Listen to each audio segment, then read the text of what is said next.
Buenos días. Hoy les voy a hablar de quiénes son los straussianos, según Thierry Meyssan. Vladimir Putin en guerra contra los straussianos. Es el nombre de este artículo. Rusia no está en guerra contra el pueblo ucraniano, sino contra un pequeño grupo de individuos que, desde el seno del poder estadounidense, logró transformar a Ucrania sin que los ucranianos percibiesen esa transformación. Se trata de los discípulos de Leo Strauss. Ese grupo, formado hace medio siglo, ya ha cometido una increíble cantidad de crímenes en Latinoamérica y en el Medio Oriente, incluso a espaldas de los estadounidenses. Y aquí este artículo aborda esa historia. Posiblemente este grupo sea parte de lo que se denomina el Estado Profundo. Empieza esta breve historia. Detengámonos un momento en ese grupo, los straussianos, sobre el cual los occidentales no saben gran cosa. Son un grupo de individuos que, aunque son todos judíos, no son representativos de los judíos estadounidenses ni de ninguna otra de las comunidades judías existentes a través del mundo.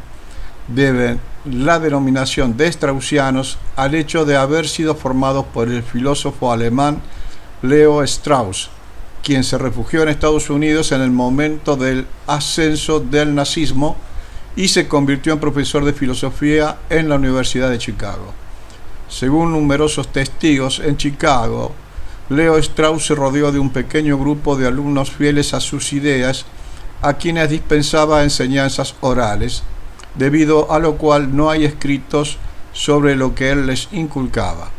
En todo caso, según testimonios posteriores, Leo Strauss explicaba a esos discípulos que, en aras de protegerse de un nuevo genocidio, los judíos tenían que instaurar su propia dictadura.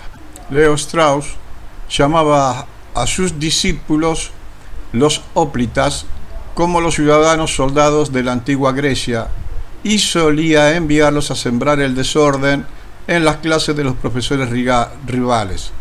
Fuera de ese detalle, Leo Strauss los enseñó también a ser discretos e incluso elogiaba lo que él llamaba la noble mentira. Leo Strauss falleció en 1973, pero el núcleo de sus discípulos más cercanos se mantuvo unido. En 1972, o sea, hace medio siglo, estos straussianos comenzaron a formar un grupo político. Todos eran miembros del equipo del senador demócrata Henry Scoop Jackson, principalmente Elliot Abrams, Richard Perle y Paul Wolfowitz, y trabajaban en estrecho vínculo con un grupo de periodistas trotskistas, también judíos, que se habían conocido en el City College of New York y editaban una revista llamada Commentary.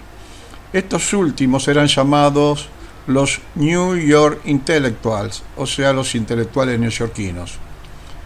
Estos dos grupos estaban muy vinculados con la CIA y simultáneamente, a través del suegro de Richard Perle, el estratega militar Albert Wohlstetter. Estaban entonces vinculados también a la Rand Corporation, el think tank o tanque pensante del complejo militar industrial estadounidense. Muchos de aquellos jóvenes se casaron entre sí y formaron un grupo compacto de un centenar de personas. En 1974, en plena crisis de Watergate, este grupo redactó y obtuvo la aprobación de la enmienda Jackson-Vanik, que obligaría a la Unión Soviética a autorizar la emigración de su población judía hacia Israel, bajo amenaza de sanciones económicas. Aquel fue el acto fundacional de los straussianos. En 1976, Paul Wolfowitz fue uno de los artífices del Team B o Equipo B, a que el presidente Gerald Ford encargó la tarea de evaluar la amenaza soviética. Aquel grupo presentó un informe delirante donde acusaba a la Unión Soviética de estar preparándose para alcanzar una hegemonía global. Aquel informe modificaba la naturaleza de la Guerra Fría y ya no se trataba de aislar a la Unión, a las repúblicas socialistas soviéticas mediante el llamado containment, sino de detenerla para salvar el mundo libre. Los straussianos y los intelectuales neoyorquinos, todos de izquierda, se pusieron al servicio del presidente republicano Ronald Reagan, pero es importante entender que esos grupos no son verdaderamente de izquierda ni tampoco de derecha. Algunos de sus miembros han migrado hasta 5 veces de Partido Demócrata al Republicano y a la inversa. Lo importante para ellos es infiltrarse en el poder sin importar la ideología de quien lo tenga a dicho poder. Por ejemplo, en los años 1980, Elliott Abrams se convirtió en asistente del secretario de Estado. Así dirigió una operación en Guatemala donde puso en el poder a un dictador y experimentó con el concurso de oficiales del Mossad sobre la creación de reservas para los pobladores originarios mayas, con vista a hacer lo mismo después en Israel con los árabes palestinos. Una importante obra de testimonio sobre ese tema le valió el Premio Nobel de la Paz a la indígena guatemalteca Rigoberta Menchú. Pero Elliott Abrams continuó sus fechorías en El Salvador y posteriormente en Nicaragua contra los sandinistas, llegando incluso a verse gravemente implicado en el escándalo Irán-Contra. Por su parte, los intelectuales neoyorquinos, que pasaron a denominarse neoconservadores, crearon el Fondo Nacional para la Democracia, más conocido bajo las siglas NET, y el US Institute of Peace, dispositivo que organizó numerosas revoluciones de colores, comenzando en China con el intento de golpe de Estado del primer ministro Zhao Ziyang, que condujo a los hechos de la plaza de Tiananmen.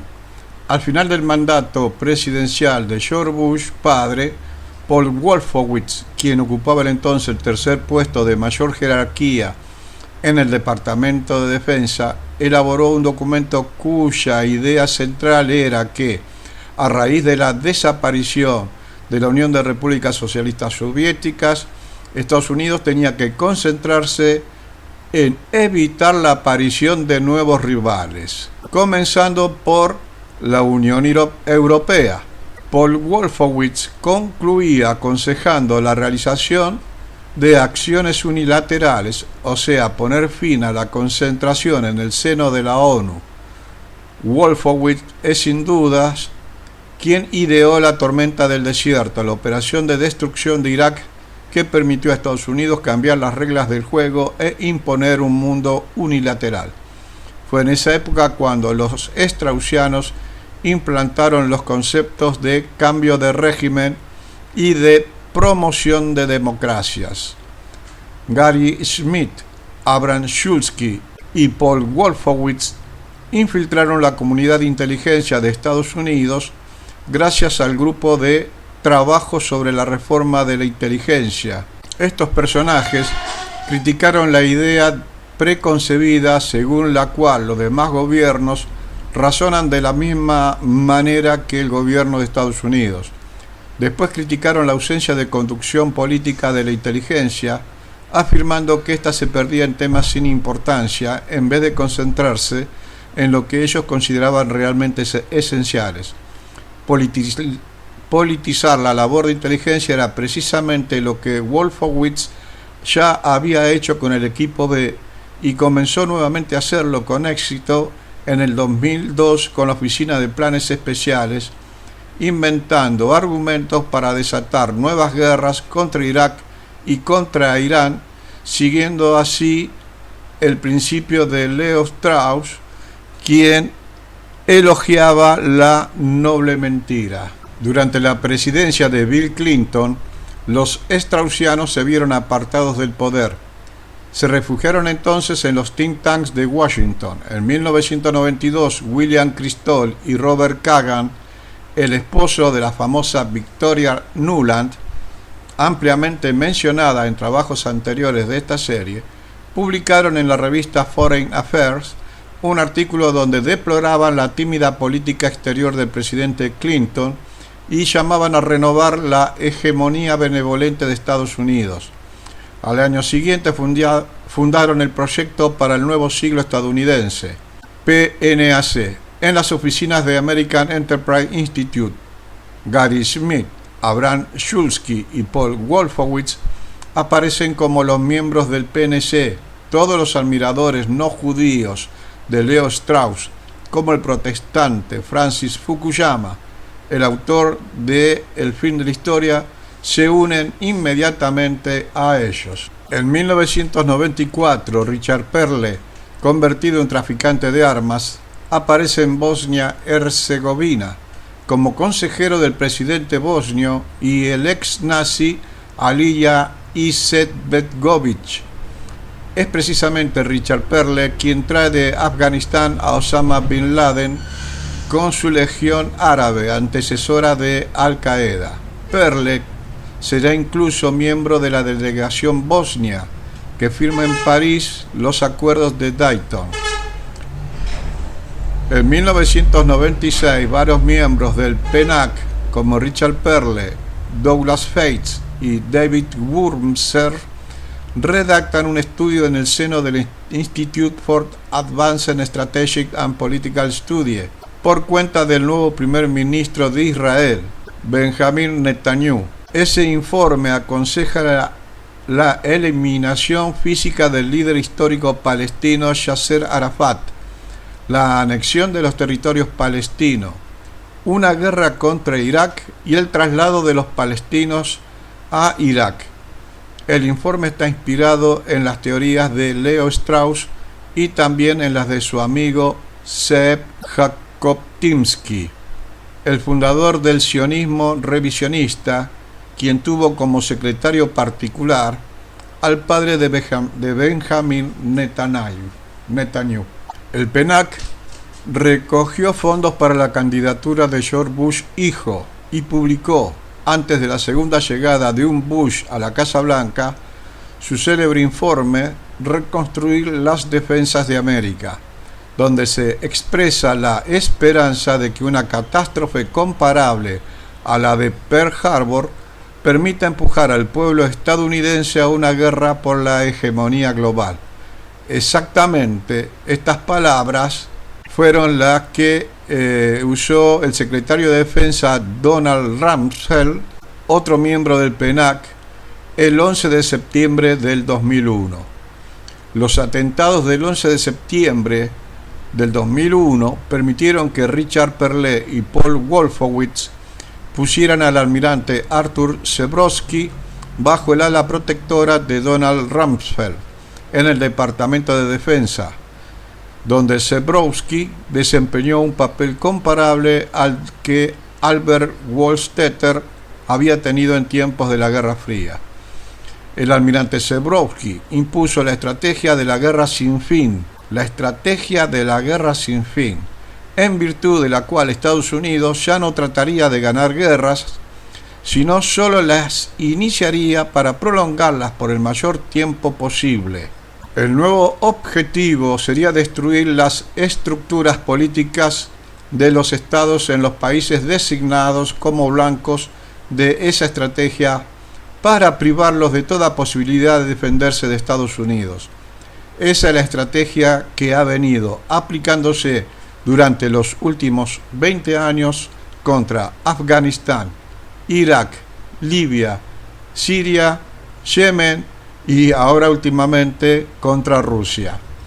En el 2003, los straussianos sellaron su alianza con los sionistas revisionistas en el marco de una gran conferencia realizada en Jerusalén, conferencia a la que personalidades políticas israelíes de todas las tendencias creyeron estar en el deber de asistir.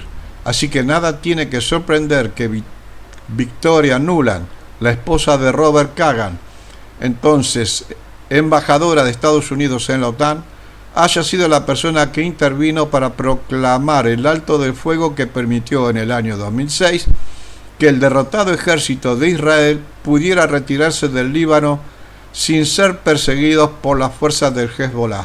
Acá aparece un nombre nuevo, Bernard Lewis.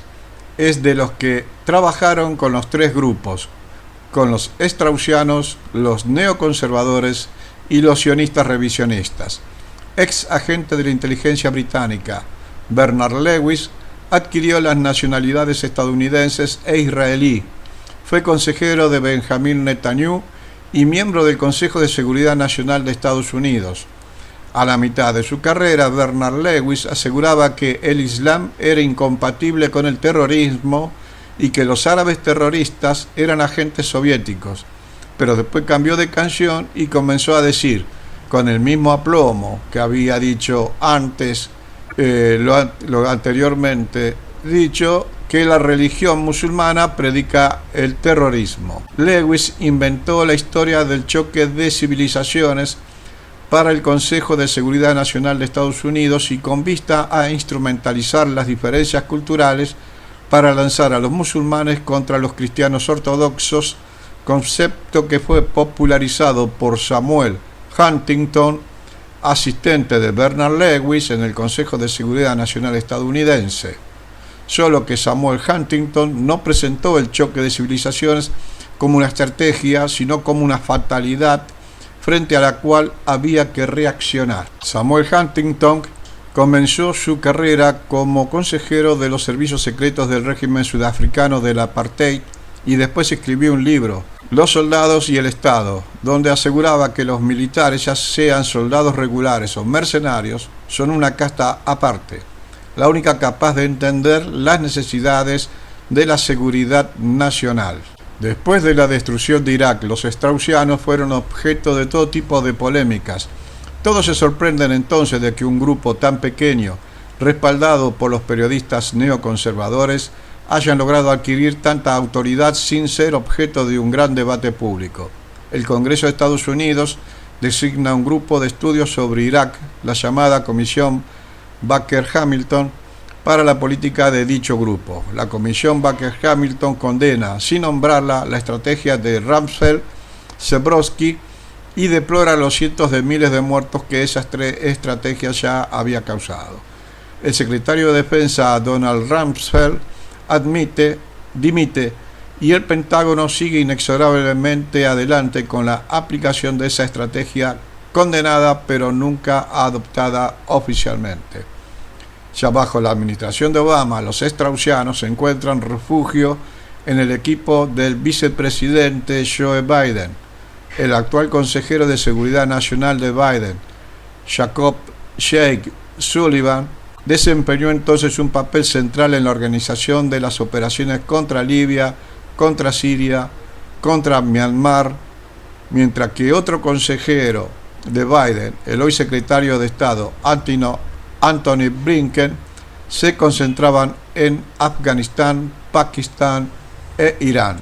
Bajo la administración de Obama, los straussianos, fue Blinken quien supervisó las negociaciones secretas con el guía supremo iraní Ali Khamenei, negociaciones que desembocaron en el encarcelamiento de los principales miembros del equipo de trabajo de Mahmoud Ahmadinejad, a cambio del acuerdo sobre el programa nuclear de Irán. En el año 2014 son los straussianos quienes organizan el cambio de régimen en Kiev. Y ahora ya estamos en el tema de la guerra de la operación especial rusa en Ucrania. En el inicio, en el 2014 son los straussianos quienes organizan el cambio de régimen en Kiev. Desde su puesto de vicepresidente, Joe Biden se implica de lleno. Victoria Nuland viaja a Kiev para respaldar a los neonazis de Pravi Sector, o sea, sector derecho, y supervisar el comando israelí Delta, o sea, había un comando israelí, grupos que cometen múltiples actos de violencia en la plaza de Maidán.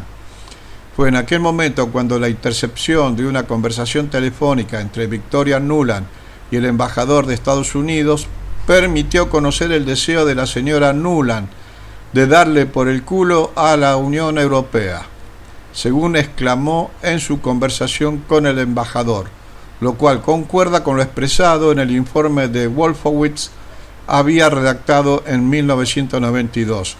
Pero los dirigentes de la Unión Europea, al parecer, no entendieron plenamente lo que había querido decir esta dama y solo mascullaron una débil protesta. También en aquella época, Jake Sullivan y Antony Blinken, pese a la oposición del secretario de Estado John Kerry, meten a Hunter Biden, el hijo del vicepresidente Joe Biden, en el Consejo de Administración de Burisma Holdings, una de las principales compañías de explotación del gas natural ucraniano. Este hijo de Joe Biden es literalmente un drogadicto que servirá de pantalla para cubrir una monumental estafa en detrimento del pueblo ucraniano. Bajo la supervisión de Amos Hochstein, Hunter Biden designa después a varios amigos tan drogadictos como él para utilizarlos como representantes de varias empresas y saquear el gas ucraniano. A ellos se refería el presidente ruso Vladimir Putin cuando hablaba de banda de drogadictos. Jake Sullivan y Antony Blinken también se apoyan en el mafioso Igor Kolomoisky, el tercer personaje más adinerado de Ucrania. Aún siendo judío, Igor Kolomoisky financia a los Matones de Pravy Sector, una organización neonazi que trabaja para la OTAN y que participa en los hechos de violencia de la plaza de Maidán durante la operación de cambio de régimen del 2014. Kolomoisky utiliza su influencia para asumir el control de la comunidad judía europea hasta que sus correligionarios se rebelan y lo expulsan de sus asociaciones internacionales. Sin embargo, Kolomoisky logra que el cabecilla de Pravy Sector, Dmytro Yarosh, sea nombrado secretario adjunto del Consejo Nacional de Seguridad y de Defensa, instaurado por el nuevo régimen, y se hace nombrar gobernador del Oblast de Dnipropetrovsk. Kolomoisky y Yarosh serán rápidamente apartados de las funciones políticas. Igor Kolomoisky y Dmytro Yarosh, recientemente nombrado consejero especial del jefe de las Fuerzas Armadas ucranianas, así como sus seguidores, son los neonazis a lo que el presidente Putin aludía en su reciente discurso sobre Ucrania. En el 2017, Antony Blinken funda WestExec Advisors, una firma de consejería en la que reagrupan ex altos funcionarios de la administración Obama y numerosos straussianos. Esta firma es extremadamente discreta sobre sus actividades, pero utiliza las relaciones políticas de sus empleados para ganar dinero. Precisamente lo que en cualquier país del mundo sería considerado tráfico de influencias o corrupción. Los straussianos mantienen su línea de siempre. Desde que Joe Biden regresó a la Casa Blanca, ahora como presidente, los discípulos de Leo Strauss controlan todas las palancas del sistema. Jake Sullivan, o sea Jacob Sullivan, es consejero de Seguridad Nacional. Antony Blinken es secretario de Estado. Victoria Nuland como subsecretaria. Todos judíos ellos, Como ya señalé en artículos anteriores de esta serie, Victoria Nuland viajó a Moscú en octubre de 2021 y amenazó con aplastar la economía de Rusia si Rusia no se somete. Y ahí comenzó la actual crisis. La subsecretaria de Estado Victoria Nuland trae de regreso a Dmytro Yarosh y lo impone al presidente ucraniano Volodymyr Zelensky, un actor de televisión sin experiencia política, pero protegido por Igor Kolomoisky, el oligarca y mafioso judío de Ucrania. El 2 de noviembre de 2021, el presidente Zelensky nombra a Dmytro Yarosh consejero especial del jefe de las Fuerzas Armadas, el general Valery Zaluzhny. Este último, un verdadero demócrata, protesta pero acaba aceptando la nominación de Yarosh. Al ser interrogado sobre esta sorprendente asociación, el general se niega a responder y alega que es una cuestión de seguridad nacional. Yarosh aporta todo su respaldo al Führer blanco, el ahora coronel Andrei Bielecki, y al batallón Azov, la tropa de Bielecki.